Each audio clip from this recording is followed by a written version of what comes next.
개인적으로는 두유를 참 좋아합니다. 근데 우연히 그 인터넷 자료들을 좀 검색하다가 채널 A에서 방송된 이용돈의 먹거리 X파일에서 보니까 이 두유 안에 좀 불편한 진실들이 있더라고요.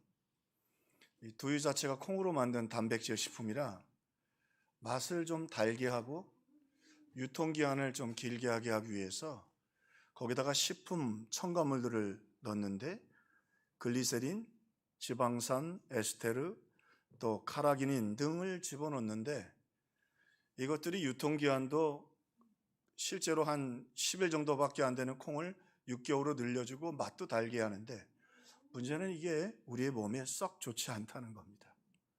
그래서 장복을 할 때는 당뇨병이나 고지혈증 같은 병을 가져올 수도 있다. 대부분 두유 그러면 참 신뢰를 많이 했는데 그러면서 이 불편한 진실 가운데 정말 좋은 두유를 몇 개 소개했는데 그 중에 하나가 이 잔다리 마을의 두유는 아무것도 넣지 않고 콩으로만 또 하는데 그 몇 가지 쉽지 않은 거 비싸고 유통기한이 15일밖에 안 되고 맛도 별로 없어요. 자, 그렇지만 정말 건강에 좋은 음식을 찾으려고 하는 사람들에게는 아주 귀중한 소식이 아닐 수 없었습니다. 오늘 본문에도 보면 참 불편한 역사의 현장 속에서 불편한 현실 속에서도 아름다운 믿음의 삶을 걸어간 사람들이 소개되고 있습니다. 오늘 신앙으로는 이 코로나가 참 불편한 시대를 만들어 놓았는데요. 오늘 본문에 보면 참 신앙으로는 불편한 현실이었지만 그럼에도 장엄한 믿음의 길을 걸어간 사람 하나를 소개합니다. 이 사람은 나봇인데요. 이 사람 나봇 이야기를 조금 소개를 드리면 이렇습니다. 아합 이야기를 좀 드렸죠. 그 와이프와 함께 아주 악한 왕이었습니다. 이스라엘의 역대 왕 중에 가장 악하고 마누라를 쫓아서 우상숭배, 부인을 쫓아 우상숭배를 했던 참 악한 왕이었습니다. 선자들도 많이 죽이고요. 근데 그가 이제 왕이 되어서 자기 그 왕궁 앞에 나봇의 포도원이 있었는데 그 포도원이 꽤 괜찮았는 모양이에요. 그러니까 나봇이 그것을 자기의 오늘 여기는 나물밭이라고 했는데 히브리 말에 아라크는 정원이라는 의미에 더 가깝습니다. 어쨌든 정원을 만들고 자기의 왕궁도 조금 확장을 시킨 마음이 있었습니다. 자, 그리고는 나봇을 찾아가서 나봇에게 아주 좋은 제안을 했어요.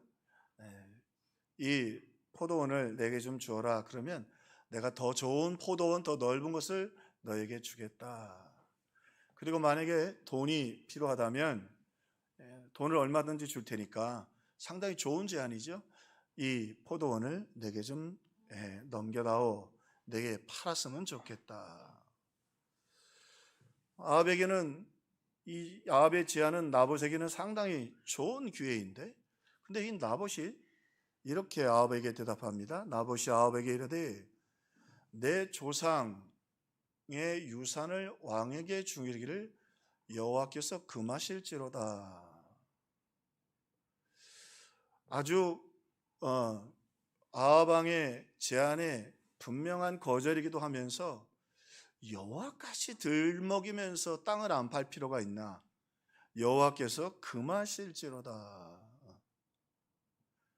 그런데 이 나봇의 고백은 사실은 굉장히 어떤 의미에서 아합의 청을 거절하는 건 그의 생명을 거는 일이었는데 목숨을 걸고 고백한 장엄한 신앙의 고백이었습니다.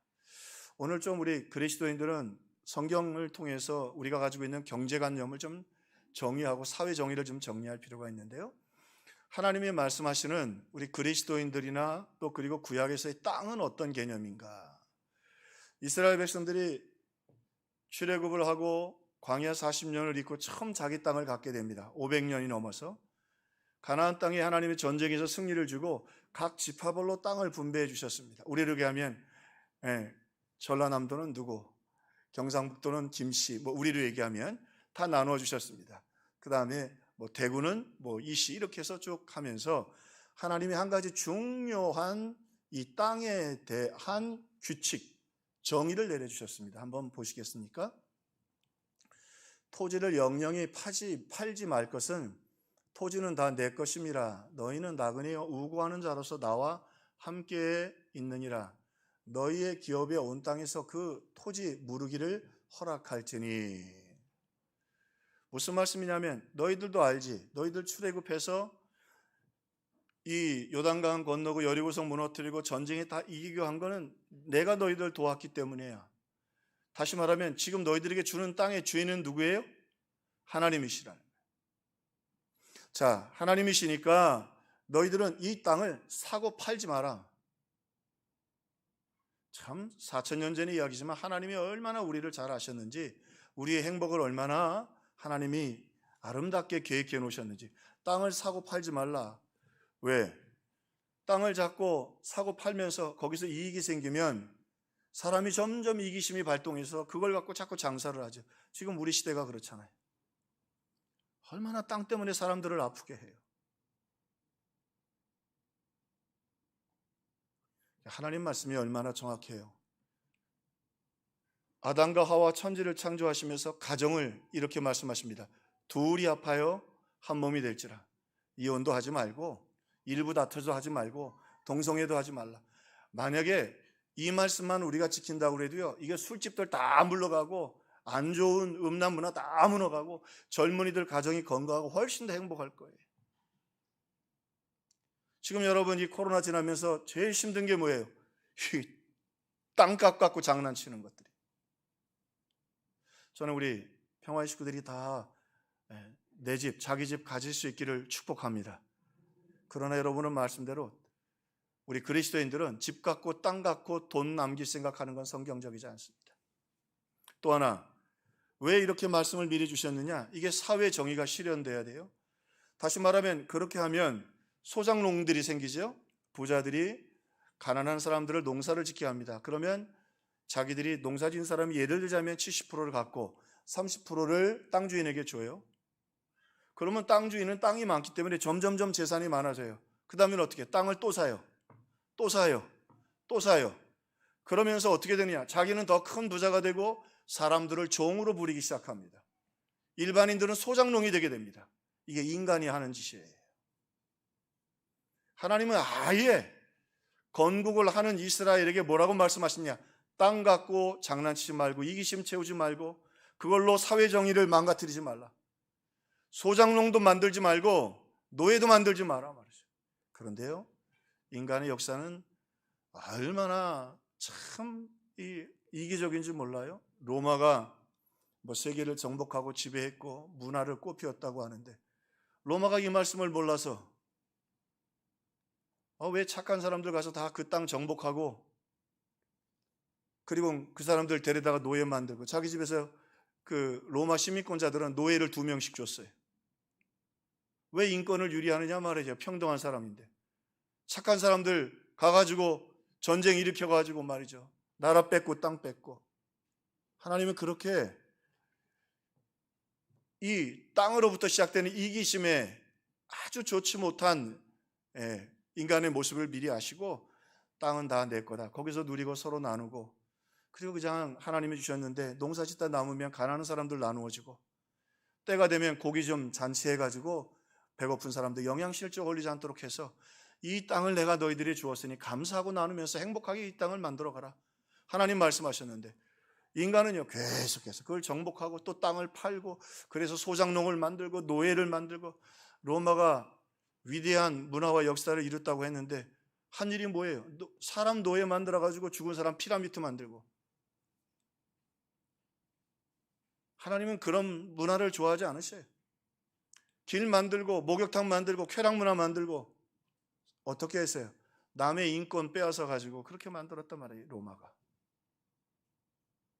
하나님은 그렇게 하지 말라. 오늘 이 두 사람은 별거 아닌 것 같고 지금 논쟁하고 있는 것 같습니다. 땅 좀 팔아. 안 팔겠습니다.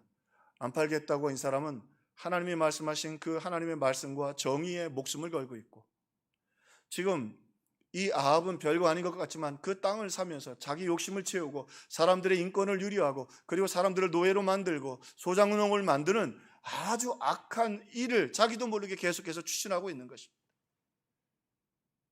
오늘 우리가 신앙생활을 하면서 그리스도인들이 세상 사람들과 달라야 될 것 중에 하나가 뭐냐면 먼저 그 나라와 의를 구하라. 바르게 살아야 합니다. 우리 그리스도인들이 그래야 세상을 바꿀 수 있습니다. 저 사람들은 달라. 저 사람들은 분명히 의로운 사람들이야.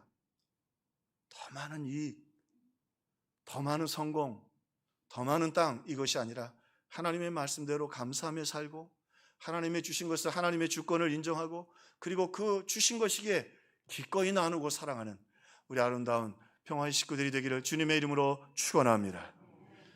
그 하나님 말씀이 귀해요. 그래야 더 서로 행복한 거죠. 서로 행복한 거예요. 하나님은 우리의 약함을 아셨고 그 인간의 탐욕이 사회의 정의, 인권 그리고 세상을 망가뜨리지 못하도록 하셨고 그 말씀대로 이 나봇은 목숨을 걸고 아방 앞에서 이익을 쫓아가지 아니하고 돈도 주겠다고 하고 더 좋은 포도원도 주겠다고 그게 중요한 게 아니라 하나님의 말씀대로 당당하고 장엄하게 믿음의 길을 걸어갔던 것입니다. 코로나 밀고 들어오면서 코로나를 통해서 오늘 우리를 엄습하지요. 예배, 말씀, 조금 지나서 성도의 교제, 그리고 봉사, 헌신. 제가 참 요즘 감사한 건요. 이게 잘못하면 성전 건축을 하고 죄송합니다. 식당도 사람을 사서 청소도 사람을 사서 정원 관리도 사람을 사서 그러면서 교회가 힘들어질 수 있는데 누가 결정한 것도 아니고 명령을 한 것도 아닌데 이 일부 예배 때도 여러 번 오셔서 일부 예배 드리고 식당 봉사하고 화단도 또 교회 구석구석 우리 성도들이 자원해서 하는 모습을 보면서 하나님께서 우리 평화교회를 기뻐하시겠구나. 봉사, 헌신, 예배, 기도. 그러나 오늘 우리 평화의 식구들은 하나님 말씀하신 대로 이 어두운 시대이지만 당당하게 하나님 말씀대로 그리고 진실하게 그리고 아름답게 오늘 이 시대를 바꿔가는 믿음의 사람들 되기를 주님의 이름으로 축원합니다. 자, 이 불편한 현실 속에서 야합이라고 하는 그리고 결국에는 이 안타까운 상황 속에서 참 가슴 아픈 일이 일어나는데요. 아합이 돌아와서는 어린아이처럼 밥을 안 먹고 있으니까 이세벨이 얼마나 못된 여자예요. 그 왕이요, 조롱조죠. 왜 그러십니까? 사실은 내가 저 나봇에 포도원을 좀 갖고 싶은데 팔래도 안 팔고 다른 포도원 준다 그러도 싫다고 저러더라. 그러니까 뭐 마음이 상한 거죠. 거기다가 또 하나님이 금하실지니라 그랬으니 이거 하나님께 거절당하고 백성에게 거절당하고 말이죠. 속이 부득겼어요. 이세벨이 참 질이 안 좋은 여자예요. 그걸 갖고 뭘 걱정하느냐고. 내가 공짜로 갖다 줄 테니까 좀 기다리라고. 자기는 우상 숭배자이면서 성경은 좀 알아요. 그래가지고는 성경이 말한 대로 불량배라고 오늘 본문에 나오는데 두 거짓 증인을 돈 주고 사가지고 나봇이 하나님과 왕을 모독했다 그렇게 증언을 하도록 했어요. 구약 율법에는 두 사람의 증인이 있으면 그것이 효력이 있거든요. 그래가지고 나봇을 돌로 쳐 죽였어요. 참 가슴 아픈 일이죠. 이거는 뭐 불편한 진실 정도가 아니라 아주 위험한 상황이 되어버렸습니다. 그리고는요, 이 참 어린아이 같이 미숙한 이 나봇이요, 죽은 모습을 보고 아합이 그 포도원을 취하러 갑니다. 이제 돈도 안 줘도 되고 자기께 됐으니까 거기다 길을 만들고 뭐 아합이 좋았겠죠. 그래서 그냥 싱글벙글 내려갑니다. 그런데 그 포도원을 향해 내려가는 아합 앞에 엘리야가 나와 하나님의 말씀을 선포합니다. 엘리야가 아합을 향해서 말합니다. 너는 그에게 말하기를 여호와의 말씀이 내가 죽이고 또 빼앗느냐 하셨다 하고 또 그에게 이르기를 여호와의 말씀이 개들이 나봇의 피를 핥는 곳에서 개들이 내 피 곧 내 몸의 피도 핥으리라 하셨다 하라. 나봇도 처형되어 있는데 그까지 엘리야 하나 처벌하는 건 아무것도 아니거든요. 그런데 엘리야가 이 막 싱글벙글 포도원 취하려고 내려가는 아합 앞에 서서 당당하게 하나님 뭐라고 말씀하셨냐고 하면 개들이 네 시신을 먹을 거고 그 피를 핥을 거고 내 자식들과 그리고 내 아내 이세벨도 그럴 것이다. 자, 여기서 조금 우리가 한 주 한 주 설교를 이렇게 끊다가 보니까 혹시 잊어버리셨을지 모르지만 요 앞에 엘리야는 굉장히 초라해졌습니다. 이세벨의 허세의 말을 듣고, 진짜도 아니에요. 이세벨이 도망가라는 말이야. 하나님이 그도 엘리야와 함께 있는 것을 아니까 손댈 수가 없으니까 사람을 보내서 내일 너를 죽일 거다 그랬는데, 이 허세의 말, 거짓말인데 엘리야가 그만 그 말에 속고 정말 도망을 합니다. 이세벨의 말, 우상 숭배자의 말을 듣고 위대한 선지자가 바알과 아세라 선지자 450명과 싸워 이겼던 그가 도망을 합니다. 겁에 바싹 질려가지고 도망을 합니다. 그런데요, 오늘 본문에 보면 엘리야가 달라졌습니다. 아합 앞에 나와서 너, 내 아내, 내 자손들 하나님이 개들의, 그 구약에서 개들은 아주 개들의 밥이 된다는 건 최고의 저주 중에 하나거든요. 당당하게 엘리야가 달라졌습니다. 오늘 여기서 우리가 한 가지 말씀을 통해 교훈을 얻습니다. 우리 신앙의 사람들은 너무 세상의 이야기, 세상의 말에 자꾸 기울여두면 자꾸 낙심하게 되고 절망하게 됩니다. 오늘 말씀에 엘리야가 달라진 건 뭐예요? 여호와의 말씀이 엘리야에게 임하니라. 여호와의 말씀이 엘리야에게 임하니까 아합도 두렵지 않고 이세벨도 두렵지 않아요. 하나님이 우리를 형상대로 만들어주셨기 때문에 때로는 죄 짓고 말이죠, 죄 아래에 있으면 한없이 나약해지는 우리들이지만 하나님의 말씀이 우리 가운데, 확신 가운데 임하면 두려움, 공포 다 발로 딛고 오늘 엘리야처럼 당당해질 수 있다. 그래서 하나님 얼마나 감사해요. 이 엘리야가, 위대한 엘리야가 이 초라해지는 모습, 여자의 말에 속아서 도망하는 모습도 보여주시고 그에게 다시 하나님의 말씀이 임하자 말이죠, 당당하게 아합 앞에 나와가지고 하나님의 말씀을 선포하는 이 엘리야의 모습을 보게 됩니다. 자, 한번 보시겠어요? 뭐라고 당당하게 선포하느냐 하면, 이세벨에 대하여도, 이세벨 말에 무서워서 도망갔잖아요. 이세벨에 대하여도 여호와께서 말씀하여 이르시되 개들이 이스라엘 성읍 곁에서 이세벨을 먹을지라. 아합에게 속한 집안, 속한이라는 말이 집안이라는 뜻입니다. 히브리 말로. 자로서 성읍에 죽은 자는 개들이 먹고 들에서 죽은 자는 공중의 새가 먹으리라 하셨다. 너희 집안 식구들 이세벨 개들의 먹이가 될 거야. 어디 나봇을 그렇게 믿음의 사람을 죽이고 하나님의 율법을 그렇게 악하게 사용하느냐 말이죠. 당당해졌습니다. 당당해졌습니다. 코로나가 또 덤벼오고, 문제는 코로나도 아니고, 문제는 오늘 경제적인 위기도 아니고 우리에게 믿음이 없는 것입니다. 하나님 말씀 듣고 당당한 믿음의 사람들로 회복되기를 주님의 이름으로 축원합니다. 엘리야에게 달라진 것 없어요. 단 한 가지, 하나님의 말씀이 임했기 때문에 그래요. 그런데 오늘 본문은 또 다른 불편한 이야기가 하나 소개됩니다. 사실은 생각해보면 상당히 불편합니다. 왜 불편하느냐?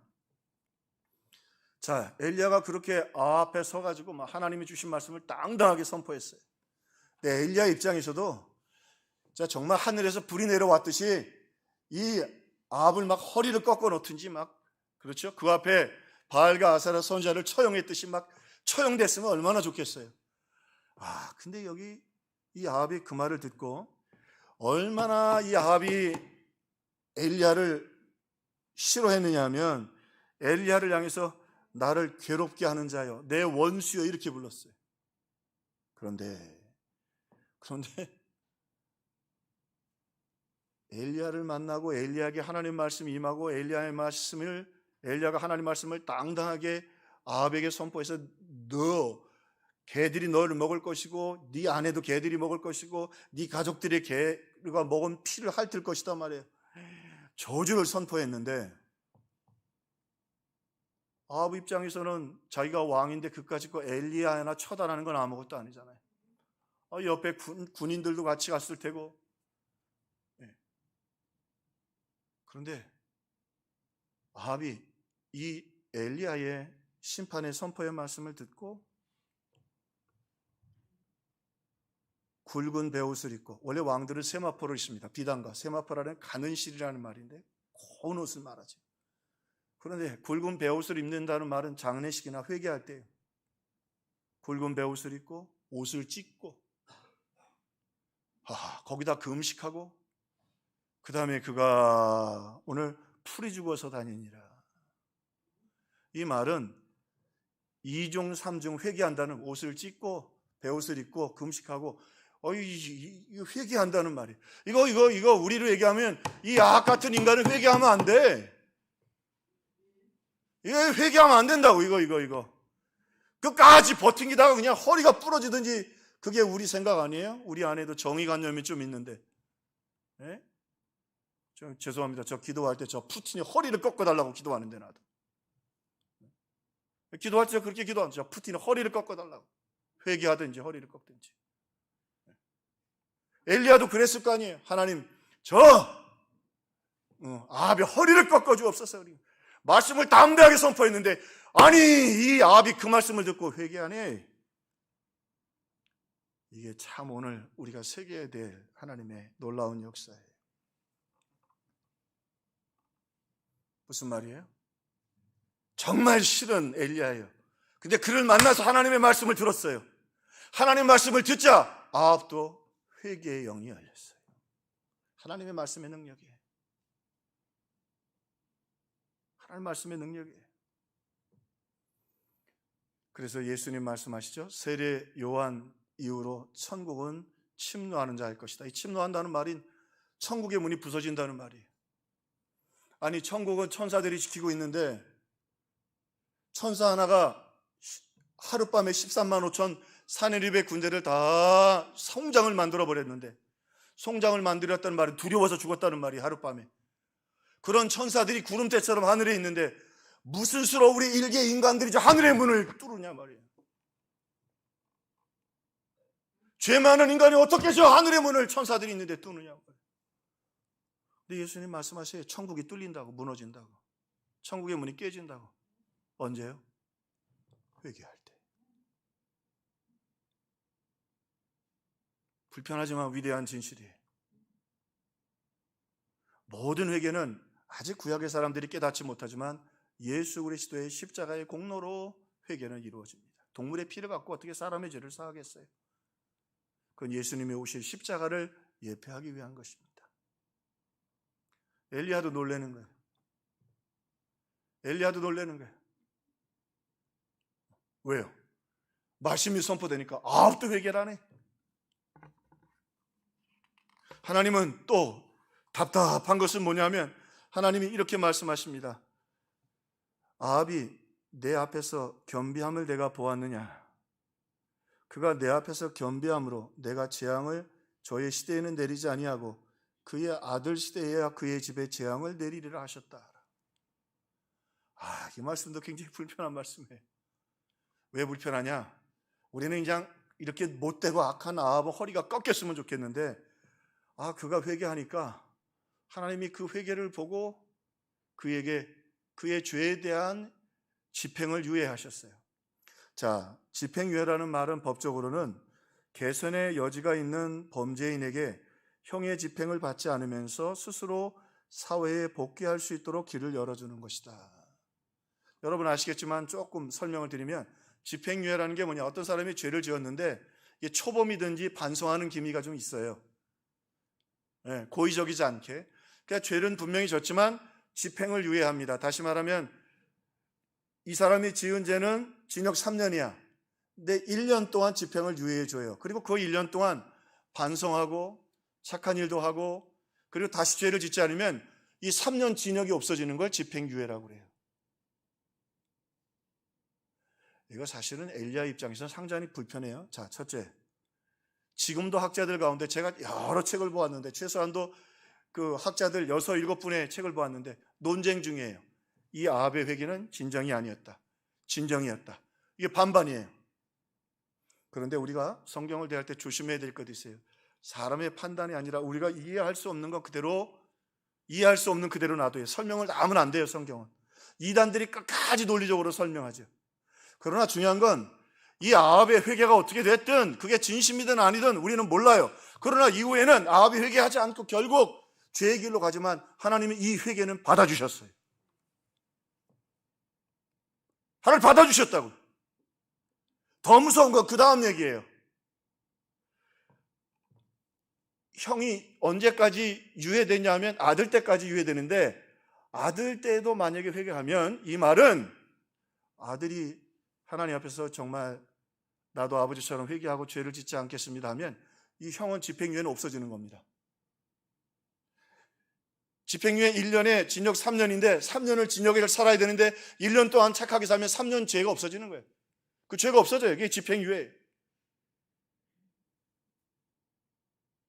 그 어마어마한 아합의 죄를 회개하니까 하나님이 유보했다가 아들이 착하게 하면 아들이 믿음으로 살면 그거 다 없애주시겠다는 말이에요. 이거 참 엘리야도 불편하죠. 엘리야가 불편해요. 불편한 진실이에요. 그런데 하나님은 그렇게 회개하는 자를 향하여 자비를 베푸시고 하늘의 문을 열어주시고 역사해 주셔요. 하나님 말씀 앞에서 아합이라도 하나님 앞에 자복하며. 근데 안타까운 건 아합이 그리고 나서 이후에 다시 범죄하고 우상숭배하고요. 그 아들 여호람도 아버지 닮아서 죄악의 길을 가니까 유예했던 형벌이 다 임해서 결국에는 비참하게 이 가문이 하나님 앞에 처형을 당하게 됩니다. 그러나 하나님의 마음은 그것 아니었습니다. 하나님의 마음은 정말 회개하고 말씀으로 돌아오고 그리고 다시 온전히 그의 자손들도 이제 믿음 안에서 은혜와 축복의 삶을 살기를 바랬던 것입니다. 아합이 엘리야를 얼마나 싫어했으면 내 원수야 내가 또 나를 찾아왔느냐. 엘리야 때문에 3년 6개월 동안 비가 안 왔고요. 엘리야 때문에 자기를 따르는 추종자들 450명이 갈멜산에서 다 죽었고요. 그리고는 또 지금 기분 좋게 나봇의 포도원을 뺏어서 가고 있는데 또 나타났어요. 내 원수야 내가 또 나를 찾아왔느냐. 근데 여기 신비가 있어요. 무슨 신비예요? 그런데요 그렇게 엘리야가 밉고 그렇게 엘리야가 싫었지만 엘리야가 그 앞에 서서 하나님 말씀을 선포할 때 아합이 회개할 수 있었다고 하는 것입니다. 그래서 이렇게 대면하는 예배가 중요하고 우리 영상의 예배도 소중하긴 하지만 대면의 예배가 중요하고 우리 또 부흥회가 있습니다. 왜 이 어려울 때 부흥회를 해야 되죠? 성도들 더 많이 모이기 위해서 아닙니다. 우리가 이렇게 영적으로 병들고 코로나 시대를 지나면서 담임 목사는 담임 목사이기 때문에 더 따뜻하게 설교하고 싶은 마음이 있습니다. 그러나 강사들이 장점이 저도 다른 데 가면 그럽니다. 훨씬 더 말씀을 강하게 선포합니다. 오늘 엘리야처럼 비록 내 원수야 라고 말했지만 그 원수 같은 엘리야를 만나고 그 말씀을 듣고 회개하고 그리고 하나님의 참으로 이 용서의 기회를 또 맞이하게 되었다고 하는 것입니다. 하나님은 어떤 죄인이라도 이렇게 용서하시고 받으심을 믿고 우리 부흥회 때 여러분뿐만 아니라 여러분 가족들도 다 나와 말씀 앞에 대면하여 쓰고 오늘 회개 역사가 있기를 주님의 이름으로 축원합니다. 자, 그리고요, 하나님 말씀은 참 세밀하세요. 여호와의 말씀이 엘리야에게 임하니라 그러질 않고, 말씀드렸죠, 이세벨의 말을 듣고 도망했는데 그 도망하던 그가 하나님의 음성을 듣고 아합 앞에 당당하게 섰습니다. 그런데 갑자기 빼놓았던 단어가 돌아옵니다. 그 단어가 뭐냐면 디셉 사람 엘리야에게 하나님의 말씀이 임하니라. 디셉 사람 엘리야라는 말은 많은 학자들이 조금 불편해해요. 왜 그러냐면 말씀드린 것처럼 엘리야처럼 위대한 선지자가 나올 때는 지파 이야기를 하든지, 그렇죠? 사울은 베냐민 지파였고요, 다윗은 유다 지파였고요. 다윗을 뭐라고 그래? 이새의 아들이라고 말하고, 그러죠? 야곱은 누구의 아들이야? 이삭의 아들이에요. 그런데 이 위대한 엘리야는 그냥 디셉 사람이라고 그래요. 끊임없이 족보 얘기도 안 해주고 아버지가 누군지도 모르고, 이 디셉은 시골입니다. 유명하지도 않은 땅이에요. 디셉 사람 엘리야에게 여호와의 말씀이 임하니라. 엘리야는 확실히 디셉 사람입니다. 왜? 이세벨의 말 한마디에 도망갔거든. 분명한 디셉 사람입니다. 족보를 논하고 또 그에게 지파를 논하기에는 이세벨의 말 듣고 도망했어요, 선지자가. 그런데 이 말씀 속에 하나님의 음성이 있죠. 그런데 그런 디셉 사람이었지만 그에게 여호와의 말씀이 임하자 아합을 두려워하지 않습니다. 그래서 엘리사가 나중에 엘리야가 승천할 때 뭐라냐면 이스라엘의 병거와 마병이여 그랬어요. 그 말은 뭐냐면 이스라엘 전군이 덤벼도 엘리야 하나를 못 감당한다는 말이에요. 이스라엘 전체 군도가 다 나서봐야 엘리야 한 사람 하는 만큼 능력을 행하지 못한다. 그래서 성경이 거기에 답을 주죠. 엘리야는 어떻게 이렇게 위대한 사람이 될 수 있었는가? 하나님 분명히 말씀하십니다. 디셉 사람 엘리야에게 여호와의 말씀이 임하니라. 앞으로도 호락호락하지 않고 쉽지 않을 겁니다. 우리 평화의 식구들, 하나님의 음성 듣고 또 부흥의 때 은혜 받고 주일 말씀을 또 듣고 여러분 세상을 향해 정면 승부하고 이기는 우리 성도들 되기를 주님의 이름으로 축원합니다.